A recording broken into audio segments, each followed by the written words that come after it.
Hello, collective. Hello ulit sa inyo doon sa mga bumabalik-balik at sa mga baguhan. Ako nga pala si Purple Teen. Love reading po tayo. Etong mga lahat ng mga readings ko po dito ay timeless. Pag pumunta kayo sa page ko or channel ko, kahit alin dyan, lahat yan timeless. Kumbaga kahit kailan mo panoorin yan.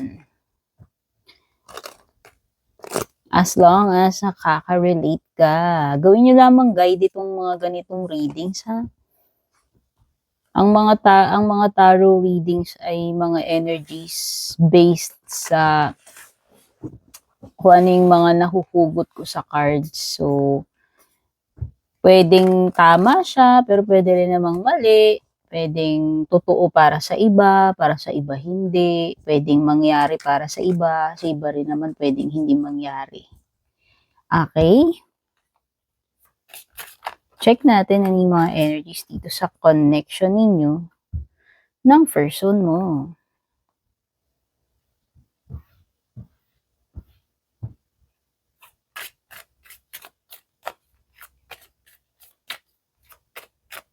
Nung tayo, tsaa guys, meron akong turmeric tea.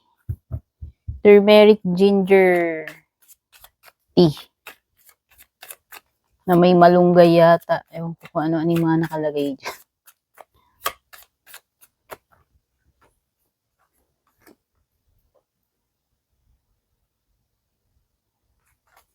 Uy, pregnancy, money, o baka yung iba dito, buntis, o yung mga, basta lahat na makikita ko sa cards na energy sasabihin ko. Kunin nyo na lang aning mga tumatama or tumutugma sa inyo. Kung hindi, edi wag, char. Pwede yung iba dito, may buntis, or about to become pregnant pa lang. Oo, meron ditong something na about to be revealed. Wow, dito sa person mo, may reveal. O, kung ikaw yung lalaki, or ito, lahat ng gender welcome dito. Siyempre, yung buntis, huwag nyo na i-apply kung hindi na kayo pwedeng mabuntis. Dami kasing pilosopo sa comments eh. Yung iba sasabihin niya, menopause na kayo, ganyan-ganyan ako. Ayun naman pala eh. Kung hindi naman applicable sa'yo yung mabuntis, eh bakit mo ipipilit? Iko-comment pa talaga. Papansin, char. So, ayun na nga, sabi ko nga, pwedeng ano tong reveal na to, pwedeng halimbawa, ikaw yung lalaki, tapos biglang mare-reveal sa'yo, uy, delayed yung regla ko, char, or pwedeng ikaw na nagulat ka, hindi dumating yung regla mo. So, pwedeng ikaw yung buntis dito, yung person na ka-deal mo.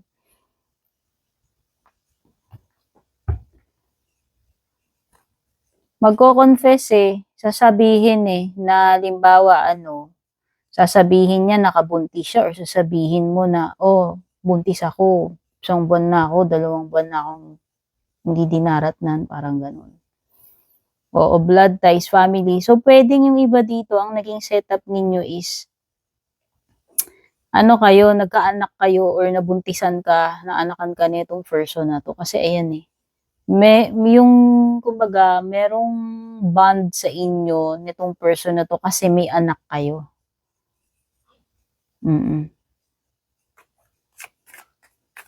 Pwedeng mag-asawa kayo or yung iba, hindi ko alam kung anong setup ninyo. Basta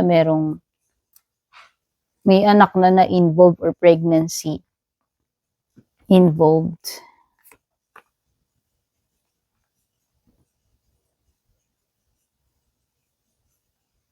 Pag sinabi natin keeping notes, parang yan eh, may mga bagay dito na tinatandaan or kumbaga, ito yung person na mahilig siyang maglista ng mga details. Hindi naman pwedeng literal na talagang dinadiary niya, sinusulat niya or kahit hindi literal na sinusulat, tinatandaan niya eh. Tinatandaan niya bawat petsa, bawat detalye. Kumbaga naglilista kumbaga parang resibo. Alam mo yun, kinikip track niya talagang nililista niya yun sa isip niya, tinatandaan niya. Nakikip ng data or nakikip ng notes.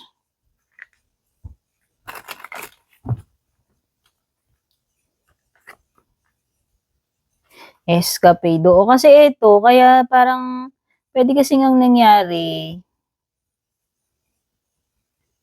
parang may binabanggit dito na parang naging very wild, naging adventurous, kaya parang nauwi sa buntisan. So, puwedeng for some of you ha, hindi ko siyempre lalahatin, siguro para lang dun sa mga makaka-relate.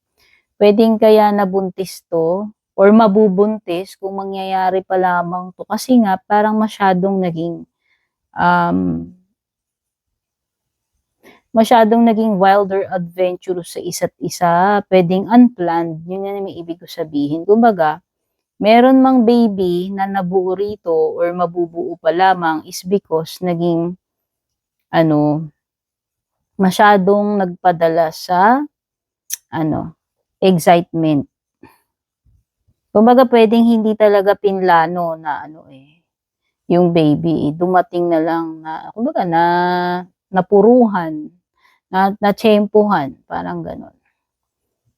Oh, kasi siguro everytime na magtatagpo kayo nito, masyado kayong hot sa isa't isa.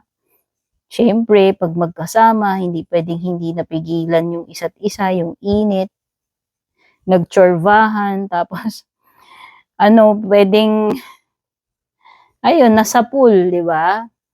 So, nakikita ko kasi dito, palagi siguro hindi ko alam kung gaano kadalas kayong nagtatagpo and every time siguro or during those times na nagtatagpo kayo, may nangyayari or may nangyari sa inyo kaya puwedeng andun talaga yung possibility na mabuntis or nabuntisan. Ayan access granted. So, nakikita ko masyadong naging open, masyadong naging bigay todo agad, naging kampante agad 'no, lalo na kung pinamigay mo agad yung flower mo dito sa person na 'to, kaya gano'n. Kumbaga easy access, ayan access granted. Kumbaga itong person na 'to hindi mo lang siya binigyan ng access sa social media mo, binigyan mo rin siya ng access sa flower mo, parang gano'n. Kaya tuloy, may mga triggers dito. Grabe, siguro nga masyado nga kayong wild, adventurous, meron pa ngang binabanggit dito na kahit saang lugar pagka alam mo yun, na-feel ninyo, na-excite kayo, uminit kayo, walang lugar-lugar, eh. Ayan 'no, name, car, place, puwedeng iba sa inyo. Mahilig sa car 'to o ja-forms yung car or yung iba sa inyo, some of you do it in the car, char. Kasi may mga car chore ba rito. Kumbaga lahat na lang ng place na kung saan niyo feel or ubra. Kasi nga sabi ko nga napi-pick up kong energy masyadong passionate, masyadong excitement, adventurous, thrill, parang gano'n yung mga ano ko, ano, escapade, adventure, hideaway. So, lumitaw yung threatened card, di ko alam kung tungkol saan 'tong threatened card na ito.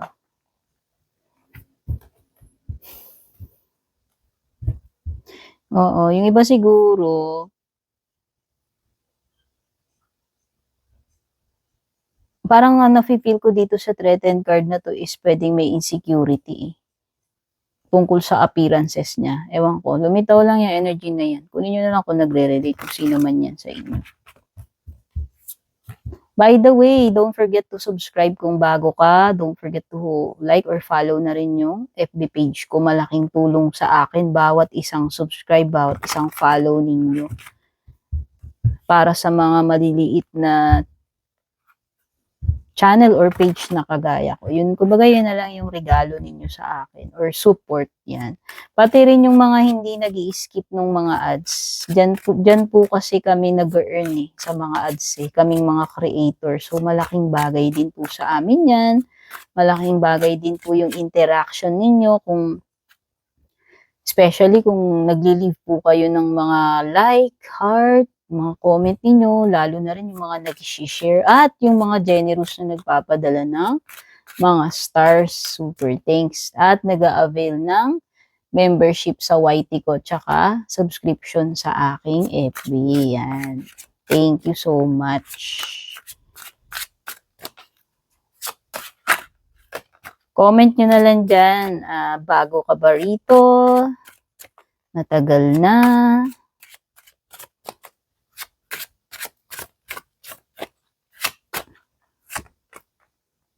Saang part ka ng reading nakaka-relate? So, lumitaw yung star card. Wait lang, may nakahubad. Bawal yan. Star card is Aquarius energy. Kung meron mang mga Aquarius dito sa inyo, sa person mo or sa'yo. May tao din ng mga wands. Ano to? Fire signs naman yan. Aries, Leo, Sag. O tignan mo, pati yung card mo nakahubad, char. Kasi nga, sabi ko nga, kumbaga itong connection ninyo, parang masyadong physical eh. So, hindi ko nga alam kung meron ba talagang love involved dito or nadarang lang kayo ng mga physical tsorbahan ninyo sa isa't isa. No? Siyempre, di ba, yung iba, pag na-attract sila, kahit hindi love, pumapasok lang yung init, hindi na inintindi kung love ba talaga, bibigay agad, di ba? So, wala lang, na-feel ko lang naman yung passion, na-feel ko lang naman yung thrill, yung adventure doon. Kaya lang, alam mo yun, hindi yun sustainable unless kayo, yung tipo ng mga tao na adventurous talaga, okay lang sa inyo makipagtsorbahan, makipag-passionate kung kani-kanino kahit na hindi seseryosohin, di ba? So, syempre, selective yun, hindi lahat ganun. Hindi ko sinasabing lahat kayo ganun. Baka yung iba dito, nakaka-relate kayo pagdating dun sa ganun aspect. Pero for sure, hindi lahat makaka-relate doon.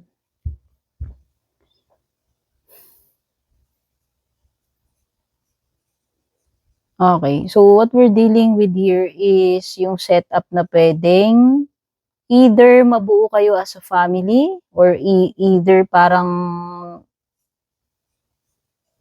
unwanted, unexpected, or parang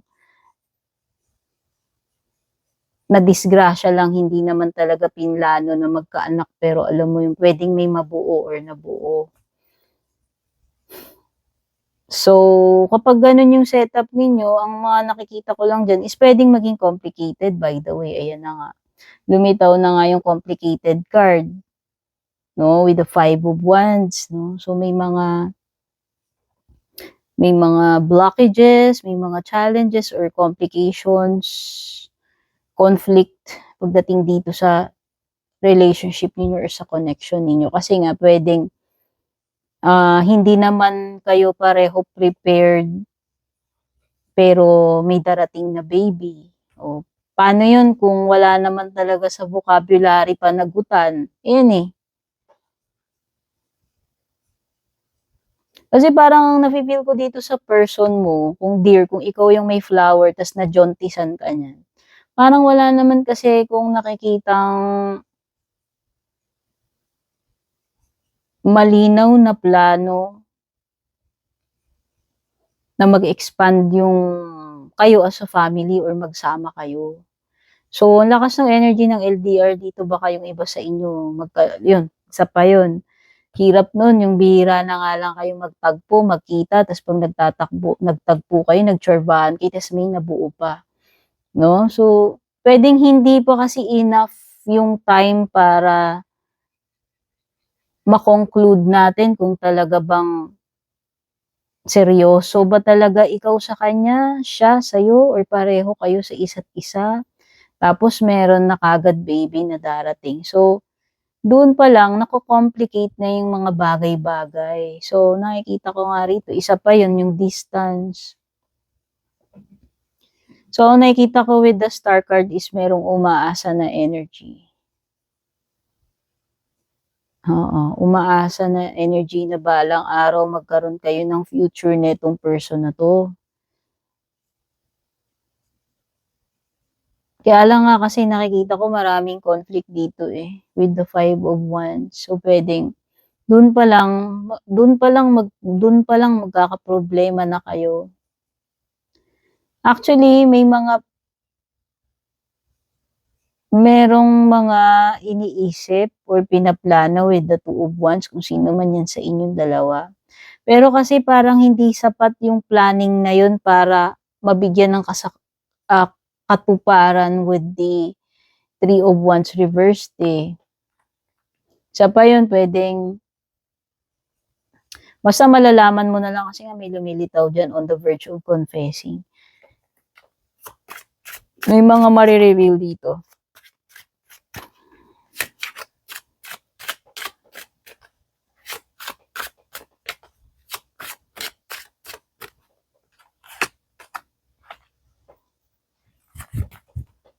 Naku, mukhang happy. Ang masaklap pa neto dear, kung itong person na nakadali sa'yo, kung ikaw man yung na-jauntisan dyan, eh, happy-go-lucky person. So, nakikita ko dyan, magiging problem yung support, yung pag-ako, pananagutan ba, yung pera, suporta, sustento, etc. Siyempre, from pregnancy up to manganak hanggang, alam mo yun, ano yung future ninyo, magiging future ninyo, ano yung feelings, intentions right now na itong person na to. Naku, this person isn't capable. Yung pa lang sasabihin ko na sa'yo, kung sino man yung lalaki na yan na naka-jaunty sa'yo or makaka-jaunty sa'yo kung mangyayari pa lang. Wala akong nakikitang plano rito na magiging responsable to or even pananagutan niya yan eh. Isa pa, parang meron something dito na maling-mali talaga yung timing with the Wheel of Fortune. So right now, nakikita ko itong person na to, ang intention niya is manahimik. Mang-ghost. Wala kang maririnig from this person. Isa silent treatment kanyan once na sabihin mo sa kanya na, oh, may na-delay ako, ganyan-ganyan. So, ang nakikita ko dito is silent treatment ang intention niya sa'yo, gagawin niya.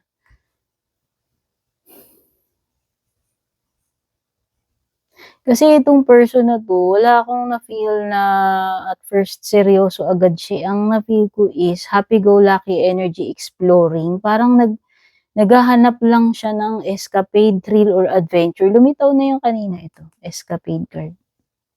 At saka pwede kasing nagsisimula pa lang kayo, alam mo yun, yung as in, bagong-bago pa lang, nandun talaga sa mga early stages pa lang ng connection ninyo. Kaya nga talagang dapat pagka ganun, wag mo munang isusuko yung bataan. Wag mo munang ipamigay yung flower or yung pechay mo sa mga kababaihan kasi ganyan talaga ang maaaring pwedeng mangyari sa'yo. Diba? Hindi mo malaman ni malay mo sharpshooter, ayun, na bullseye ka, diba? Tapos, hindi ka naman pala seseryosohin, hindi ka naman pala talaga gusto. Yung sex lang pala yung gusto niya, hindi ka naman pala mahal.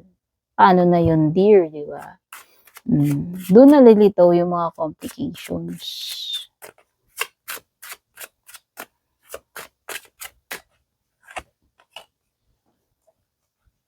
Andyan yung pinaghihintay ka niya or paghihintayin ka lang niya, ikaw naman si asa-asa ka, star card, hintay-hintay ka. Kailan ba ako haharapin nito? Kailan ba namin pag-uusapan yung topic na yan? Kailan ba siya magpaparamdam or magpapakita uli? May reveal talaga, by the way. Lumitaw na yung Verge, lumitaw din yung Tower. So far yung mga nakikita ko pa lang dito, pwedeng may Aquarius energy or Scorpio energy. Oo.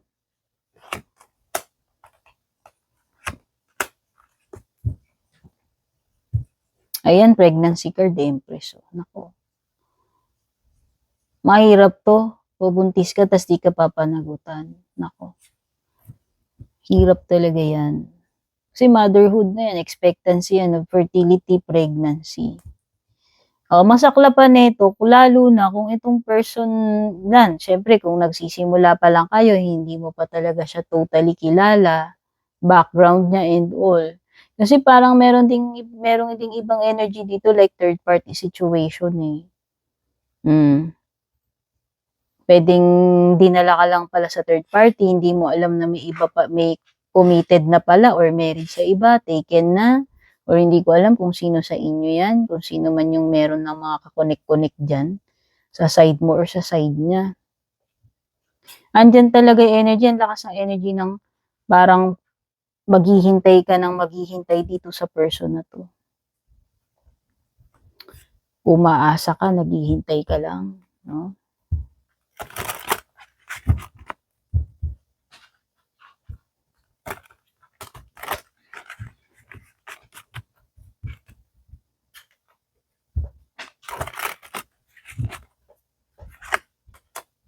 Oh, lumitaw ang strength card, Leo energy, lumitaw ang lovers. Ay, wait lang, naka-bold.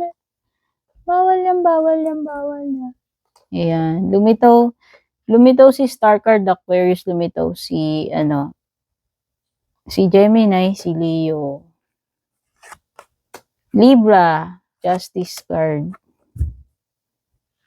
Leo. So, ayan, baby, oh. Baka talagang baby on the way to eh. Tapos, ayan na naman yung lovers, pareho kayo nakahubad dyan. Pareho yung ginusto yan eh. According sa lovers card eh. Pareho kayo nagpadala.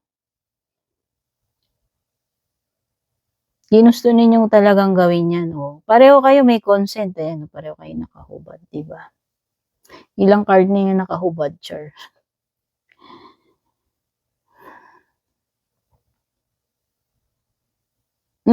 Ace of Cups, pwedeng sign talaga ng pregnancy to, oh. O, ang masaklap kasi neto, kung halimbawang meron ng may asawa, kasi ang lakas ng energy dito ng married na or taken na, may mga legal matters din kasi. So, hindi ganun kaya nga complicated energy. Ayan, may mga conflict akong nakikita kanina, yung mga magiging problema ninyo.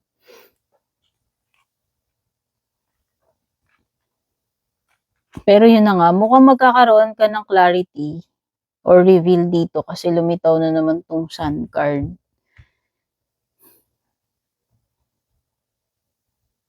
Basta ang nakikita ko dito, pwedeng maging missing in action tong person mo. Pwedeng bigla na lang siyang mag-withdraw, mag-detach sa'yo, and bigla na lang mawalan kayo ng communication, manahimik bigla. Kasi nga, pwedeng hindi rin niya alam kung ano yung sasagot niya sa'yo. No? Pwedeng nag-iisip pa lang siya, wait lang. Hindi ko gusto to, pero ito yung nangyari, ano kayang gagawin ko? So, pwedeng unsure din kasi siya kung ano yung sasabihin niya sa'yo. And wala rin naman siyang masabi kasi pwedeng wala rin naman kasi talaga siyang plano eh. Specific na plano pa. Kasi nga, pwedeng hindi naman talaga planado yung nangyari sa inyo. Bigla na lang nangyari yan. Nagkataon na pwedeng may nabuo. Kaya ganun. Tapos unsure naman siya or baka nga taken siya or in a relationship siya or with someone else. Meron siyang existing na partner, jowa, asawa or karelasyon. Kaya hindi rin ganun kadali. No? Kumbaga yun din yung nagpapa-complicate sa situation ninyo.